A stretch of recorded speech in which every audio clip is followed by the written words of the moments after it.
Halo teman-teman semua, perkenalkan saya Dwi Star Muda dan hari ini saya mau berbagi aja kepada teman-teman semua ya, mau sharing-sharing apa yang saya lakukan ketika saya membangun bisnis dari nol. Jadi ceritanya saya mau buat bisnis ini tapi masih dari dasar sekali. Ini juga bisa menjadi insight untuk teman-teman semua yang ingin membangun bisnis, bukan bisnis yang sama tentunya, tapi mungkin bisa mengadaptasi sebagian langkah demi langkah yang saya lakukan.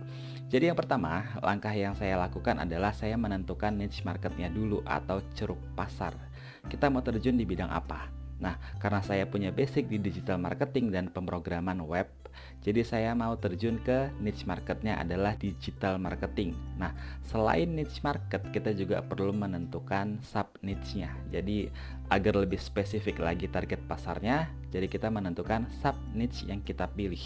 Untuk sub niche-nya adalah software dan aplikasi ya. Jadi, di situ saya menemukan sebuah problem bahwasanya untuk bisa list building, karena kita kalau membangun bisnis online tentunya aset yang tidak jauh berharga dari sekitar konten adalah database pelanggan.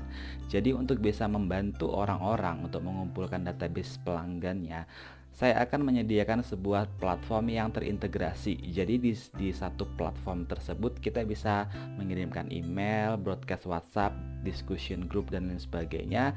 Untuk fitur-fiturnya nanti akan saya jelaskan ketika sudah sampai tahapan di MVP-nya atau minimum viable product. Nah, sekarang kita akan kembali ke problemnya. Problem apa yang akan saya selesaikan melalui platform ini? Nah, untuk bisa list building ya atau mengumpulkan database pelanggan, kita perlu platform yang terintegrasi. Kenapa kita harus menggunakan platform sendiri? Selama ini kan kita sudah bisa menggunakan yang namanya Facebook Ads, mungkin Telegram Group, atau juga kita sudah terbantu dengan WhatsApp Group. Tapi perlu diingat bahwa kalau kita menggunakan platform tersebut ketika server mereka down atau kita mau menghubungi mereka, mengetahui email, mengetahui hobi dan lain sebagainya, atau apa namanya ya, untuk mengetahui bagaimana perilaku mereka, behavior mereka dalam sosial media, kita tidak memiliki database tersebut. Mungkin kita berteman di Facebook, berteman di WhatsApp, berteman di Telegram, tapi kita tidak bisa menjangkau mereka secara spesifik. Kenapa? Karena sebenarnya database-nya itu milik mereka, milik platform tersebut. Nah, jadi saya mau membuat sebuah platform di mana database tersebut itu bisa Anda miliki. Artinya Anda bisa mengetahui emailnya, mengetahui nomor WhatsApp-nya untuk bisa menjangkau komunikasi bisnis yang lebih mudah. Tujuannya sampai sana. Jadi nanti harap dipahami bahwa Anda harus mematuhi syarat dan ketentuan bahwasanya dengan memiliki database pelanggan tersebut, Anda tidak boleh melakukan hal yang lebih selain di luar ketentuan membangun bisnis online. Ya, begitu teman-teman. Jadi melalui platform ini, goalnya adalah saya ingin membantu para teman-teman semua yang sedang membangun bisnis online, bukan yang sudah expert tentunya, yang sedang memulai atau membangun bisnis online untuk bisa berkolaborasi bersama dan memperoleh atau mempermudah mengumpulkan database pelanggan Anda. Jadi pengalaman saya dulu ketika saya membangun bisnis online dari tahun 2017 sampai tahun 2019 itu masih awal banget, masih baru belajar, masih struggling dan lain sebagainya. Saya itu menggunakan banyak tools untuk bisa mengumpulkan database pelanggan, mulai dari landing page-nya, kemudian discussion group-nya, messenger, email marketing dan lain sebagainya. Dan semua itu ketika saya mulai kerja, saya harus buka aplikasinya satu persatu. Jadi untuk sekarang saya mau coba selesaikan problem itu dengan membuat sebuah aplikasi yang terintegrasi. Nah, mungkin kalau bisa nanti memungkinkan terhubung dengan API-nya Facebook, mungkin Anda juga bisa ngiklan dari dashboard ya. Jadi nggak perlu repot-repot untuk buka dashboard Facebook lagi. Dan itu pun kalau bisa kita penuhin. Tapi kalau tidak bisa ya mungkin itu akan saya skip dulu fiturnya. Biasanya tantangan seorang entrepreneur itu ketika membangun bisnis di daerahnya, dia akan sedikit terhalangi dengan yang namanya support system. Bagaimana kalau misalkan saya kan membangunnya ini dari daerah ya, bukan di kota besar.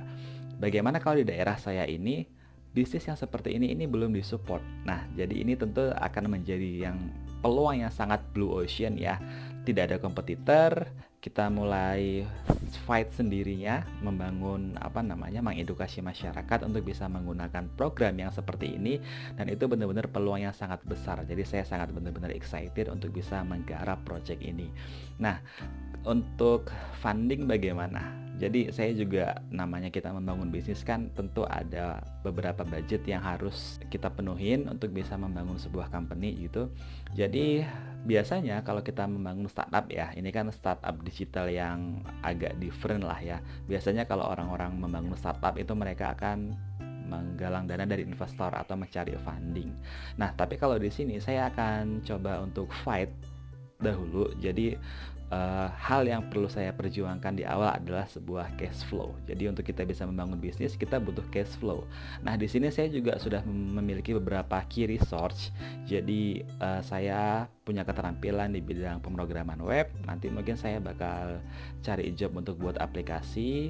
Kemudian saya jual jasa pembuatan landing page, jasa SEO. Saya juga punya keterampilan di desain grafis, bisa jual jasa buat logo dan lain sebagainya. Pokoknya saya mau fight sendiri untuk bisa membangun cash flow di awal. Baru kemudian cash flow tadi akan kita kembangkan lagi menjadi sebuah cash flow-nya perusahaan lah gitu ya, di platform yang akan saya buat ini. Jadi hal berikutnya yang saya lakukan adalah saya akan bagi waktu untuk eksekusi projectnya satu persatu. Jadi saya nggak akan full time untuk melaksanakan semuanya sendiri. Saya juga butuh tim, dan sudah ada tim yang siap mensupport saya, yang mereka itu bahkan nggak minta bayaran sama sekali. Mereka siap bantu, mereka hanya ingin mengetahui bagaimana proses ini bisa berjalan. Jadi mereka pengen tahu gimana cara saya desain landing page-nya, pengen tahu bagaimana cara saya membuat penawarannya, membuat offernya dan lain sebagainya. Dan mereka cukup ingin berproses di sana, dan itu alhamdulillah sekali ya, ada teman-teman yang mau bantu, yang mau support seperti itu.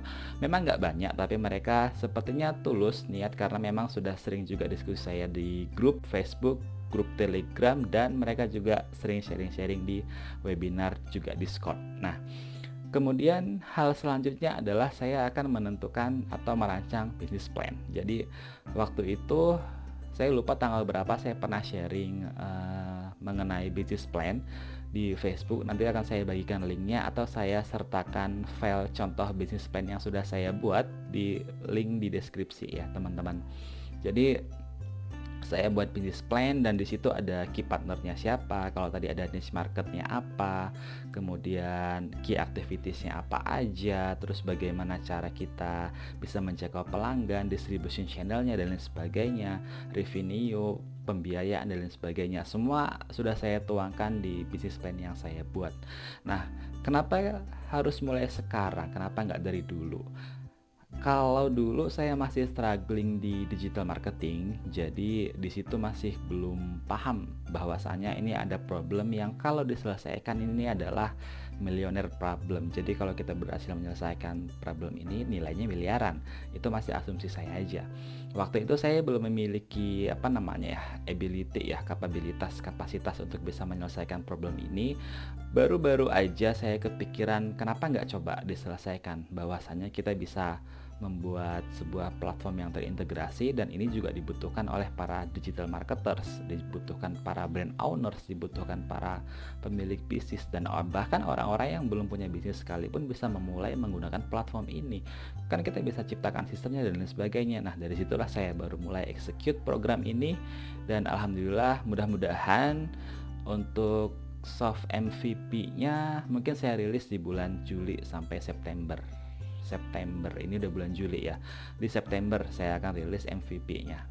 Nah, setelah itu kita tentukan market size-nya. Jadi kalau kita sudah menentukan niche marketnya, segmentasi pasarnya, kemudian kita harus bisa validasi juga seberapa besar pasar tersebut. Jadi kalau misalkan kita sudah mengetahui, oh ini marketnya oke, pasarnya ada, tapi kita nggak tahu seberapa besar, dan ternyata di sana uangnya kecil. Jadi kita nggak perlu capek-capek, nggak perlu fight untuk hanya mendapatkan uang yang kecil begitu. Jadi saya sudah coba riset juga sejak tahun 2021 itu di daerah saya potensial marketnya lumayan besar, dan sepertinya kalau memang betul-betul ini diseriusin, dikembangkan lagi secara lebih luas gitu ya, sudah pasti potensial marketnya ini gede gitu ya. Kemudian project timeline tadi ya, kalau misalkan kita mau soft MVP itu di bulan September, mungkin saya bakal buka discussion group untuk teman-teman semua mencoba versi trial dari aplikasinya untuk minimum viable product itu di bulan September. Nah, jadi mungkin itu aja step by step saya untuk bisa membangun sebuah bisnis. Nah, teman-teman semua mungkin bisa coba belajar. Mungkin sebagian ada tadi yang sudah mencatat, bisa diadaptasikan dengan bisnis teman-teman semua gitu ya. Jadi itu aja sharing saya hari ini. Saya di Star Muda. See you in the next part.